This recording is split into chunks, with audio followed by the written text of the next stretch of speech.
खुलुमबाय गोजोन फुंबिलिनि गासैबो बड'लेण्ड बुब्लिनि अनसायगिरिफोरखौ बरायग्रोबाय। दिनै 29 जानुवारि बृहस्पतिबारनि फान्जामुथिखौ फरायथिनो लादों आं हिना ब्रह्मआ। फान्जामुथिनि गिबियाव दं मेष राशि। मुवा बेसाद फाननायाव खहा जानो हागौ। फालांगि बिथिङाव गाज्रि सान। वृष राशि। देहानि बेमार आजारफ्रा जोबस्रांगोन। देहाखौ मोजां मोनगोन। मिथुन राशि। नखराव बायदि जेंना जेंसि सोमजिनो हागौ। रांखावरिनि खहा जागोन। कर्कट राशि। दावबायनायनि खाबु मोननो हागौ। रंजा खुसिनि सान जागोन। सिंह राशि। धोन दौलत आरजिना लानो हागोन। गोसोआव गोजोननाय फैगोन। कन्या राशि। माबाफोर बेरेखा खामानि मावफ्लांनो हागौ। गोसोआव अहंकार साननाय सोमजिगोन। तुला राशि। रांखावरिनि जेंनायाव गोग्लैनो हागौ।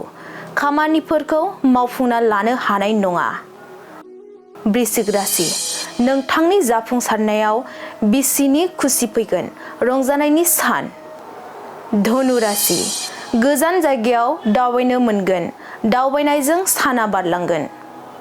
मकर राशि। नोंथांनि फिसाया माबाफोर आनजाद होदोंब्ला उथ्रिनो हानाय नङा। जिंगासिना थानांगोन। कुम्भ राशि। गोसोआव माबाफोर साननानै उसुखुथु मोनबाय थागोन। जायगा दाबसेयाव थाथेरनो हानाय नङा। मीन राशि। गुबुननि मददनि गोनांथि जानो हागौ।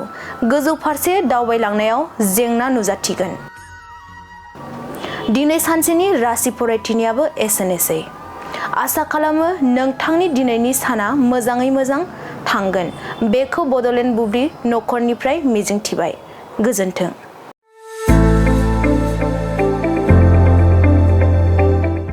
गोजोनथाव खौरां।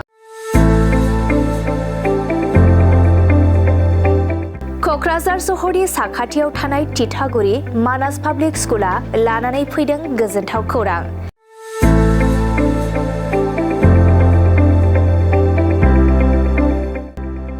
मानास पाब्लिक स्कुला गुन गोनां सोलोंथाइ बोसोरनि नार्सारिनिफ्राय थाखो 9 सिम फरायसा फरायसुलिफोरनि गोदानै 2026-27 मायथाइनि गोदानै मुं थिसननायनि खाबुफोर होगासिनो दं।